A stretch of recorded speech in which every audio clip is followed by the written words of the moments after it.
आज महाराष्ट्रात नव्या सरकारचा शपथविधी होत आहे।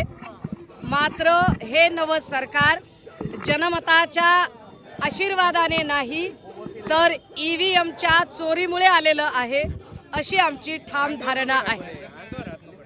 नवं सरकार येत असताना खरं तर राज्यात जल्लोषाचं आणि आनंदाचं वातावरण असायला हवं, मात्र राज्याच्या चौकाचौकात रस्त्यावर स्मशान शांतता पसरलेली आहे। याचा अर्थ असा आहे की महाराष्ट्राच्या जनतेने दिलेला कौल हा कौल महायुतीच्या बाजूने अजिबात नव्हता। मार्कडवाडीने एक दिशा दाखवली आणि मार्कडवाडीचा पॅटर्न पुढे महाराष्ट्रातल्या 44,000 ग्रामपंचायती राबवणार आहेत आणि याच अनुषंगाने आम्ही पुण्यातून आज नव्याने स्थापन होणाऱ्या सरकारला हे ईव्हीएमच्या मतांच्या चोरीतून आलेलं सरकार आहे हा आमचा संदेश राज्यभर पोहोचवण्यासाठी म्हणून इथे आलेलो आहोत। आज आमच्या सोबत पुण्यातले आमचे हडपसरचे उमेदवार प्रशांतजी जगताप, पर्वतीच्या अश्विनीजी कदम, शिवाजीनगरचे दत्ता बहिरट, कसब्याचे रवींद्र धंगेकर असे सगळे उमेदवार एकत्रित येऊन आम्ही कॅन्टोन्मेंटचे रमेश बागवे दादा अशा सगळ्या उमेदवारांनी एकत्रित येऊन राज्यभरातल्या लोकांना आम्ही आवाहन करतोय की जर तुम्ही महाविकास आघाडीला कौल दिला आहे तर महाविकास आघाडीच्या बाजूने कौल देणाऱ्या त्या तमाम जनतेने या ईव्हीएम विरोधातल्या आंदोलनामध्ये सहभागी व्हावं। भविष्य काळात हे आंदोलन अधिक जास्त आम्ही तीव्र करू। आता अजून एक अर्धा पाऊण तासांनी आम्ही डॉक्टर बाबासाहेब आंबेडकरांच्या पुतळ्याला अभिवादन करू आणि राज्यभर हे आंदोलन नेण्यासाठी आणि हे आंदोलन देशव्यापी करण्यासाठी आम्ही कटिबद्ध असण्याची आम्ही शपथ घेऊ आणि 7 तारखेपासून पुन्हा आम्ही इथे आंदोलनाला नियमित आमची सुरुवात करू।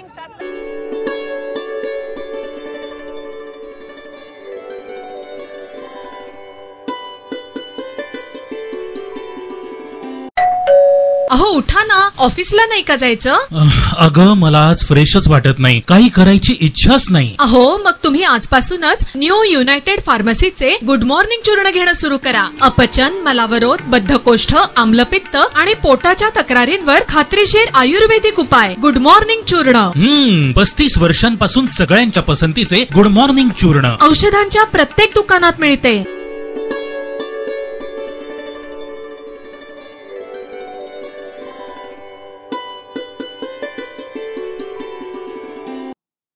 या दृष्टिकोनातून लोकांना प्रेरणा मिळेल असा हा शिवप्रताप दिन हा विषय आहे आणि उत्कट राष्ट्रभक्तीचा हा विषय आहे की आपल्या देशावर जे आक्रमण आलेलं आहे त्या आक्रमणाशी कसा संघर्ष करायचा हे छत्रपती शिवाजी महाराजांकडूनच प्रत्येक भारतीयाने शिकलं पाहिजे आणि ही आत्ताच्या काळाची गरज आहे। या दृष्टिकोनातून शिवप्रताप दिन हा आपण साजरा करतोय। शिवप्रताप दिनाचं एक महत्त्व म्हणजे अमेरिकेमधल्या युद्धशास्त्राचा अभ्यास करणाऱ्या सगळ्यात मोठ्या संस्थेने असं म्हणलेलं आहे की प्रतापगडची लढाई हे जगातली 1 नंबरची गनिमी कागाची आदर्श लढाई आहे, मॉडेल गुरिला वॉर असं वर्णन करतात। तर या युद्धशास्त्राचं ज्ञान आपल्या सगळ्या युवकांना व्हावं, आपल्या देशामध्ये सैनिक भरतीविषयी आस्था निर्माण व्हावी या भूमिकेतून हा शिवप्रताप दिन साजरा केला जातो। छत्रपती शिवाजी महाराजांची प्रेरणा सतत जागृत राहावी देशामध्ये, त्याच्याकरता एक जनजागरण व्हावं ही आमची भूमिका आहे। यंदाच्या कार्यक्रमाला ज्यांनी इम्तियाज जलील या जातीयवादी आणि धर्मांध नेतृत्वाला राजकीय क्षेत्रामध्ये धूळ चारली असे माजी मंत्री आणि विद्यमान आमदार अतुलजी सावे यांना हिंदवी स्वराज्य भूषण जीवामाला पुरस्कार देण्यात येणार आहे। परमपूज्य भिडे गुरुजी या कार्यक्रमाला उपस्थित राहणार आहेत। जगद्गुरु तुकाराम महाराजांचे वंशज शिरीष महाराज मोरे यांचं या ठिकाणी व्याख्यान होणार आहे आणि हिंदुत्वासाठी ज्यांनी योगदान दिलं, ज्यांनी झीज सोसली अशा अनेक मान्यवरांचं या ठिकाणी सन्मान करण्यात येणार आहे। तर हा कार्यक्रम अतिशय भव्य प्रमाणात हजारोंच्या संख्येने होईल। कमीत कमी 5,000 आणि 5,000पेक्षा जास्त संख्या या कार्यक्रमाला उपस्थित राहील। पुण्यातली सगळी गणेश मंडळ या दृष्टीने कामाला लागलेली आहेत। जय गणेश व्यासपीठ ही संस्था पूर्णपणे या शिवप्रताप दिनाच्या कार्यात उतरलेली आहे। या कार्यक्रमाला व्यापक प्रसिद्धी मिळावी. रविवार दिनांक 8 डिसेंबर नातूबाग मैदान संध्याकाळी 5 वाजता हा कार्यक्रम होणार आहे. जय श्रीराम.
दोन तीन दिवसापूर्वी क्रिएटिव्ह फाउंडेशनचे अध्यक्ष संदीप खर्डीकर यांनी मला फोन केला की शपथविधी आटपून डॉक्टर बाबासाहेब आंबेडकरांच्या महापरिनिर्वाण दिनी मतदारसंघामध्ये एक दिवस जाताना, कारण संध्याकाळी पुन्हा मुंबईत जायचं आहे, उद्यापासून 3 दिवस अधिवेशन आहे, एक दिवसासाठी का वेळेने येताना तुम्ही वाटेत थांबा.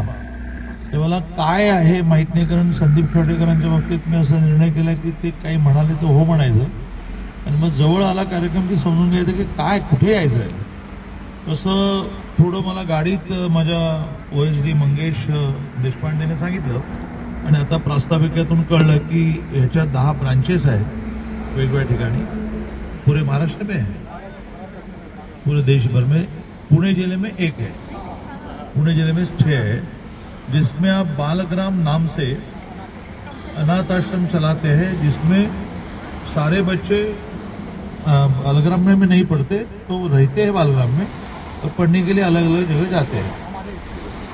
आपके ही स्कूल है, तो स्कूल सारे के सारे ग्रांटेबल है, एक को भी ग्रांट नहीं है. तो ये इसको चलाने के लिए पैसे कौन देते हैं? ये संदीप खर्डेकर जैसे लोग देते हैं. तो ऐसे ऐसे मैं समझूंगा ये क्या है, आप किस प्रेरणा से बंगाल, कितने साल हुए आए आप? 42 इयर्स हो गए. तो आप इधर के हो गए अभी? मुलं बाळ सगळे इथेच आहे. तुम्हाला मराठी येतं? हा. त्यामुळे हळूहळू जरा समजून घेतो की बालग्राम काय आहे, काय काय ऍक्टिव्हिटी आहे, लोक देणगी देतात म्हणजे काय काय देतात, सरकार म्हणून यात काय करतात, असं आपण नक्की विचार करू. मी खर्डेकरांचंही मनापासून अभिनंदन करतो की अशा ज्याला मदत झाली पाहिजे अशा संस्थांचा तुम्ही शोध घेत असता आणि त्यांच्या गरजेप्रमाणे वस्तू देत असता. बऱ्याच वेळेला गरज नसताना काहीतरी देणं, धान्य देणं, भांडी देणं, याचा उपयोग नसतो. आता थंडी यावेळेला खूप असेल, ज्या वेळेला पाऊस खूप पडतो त्याच्या पुढे स्वाभाविकपणे थंडी जास्त पडते आणि ऊन पण कडक होतो. त्यामुळे या थंडीमध्ये यांना सोलापुरी चादर दिलेली आहे.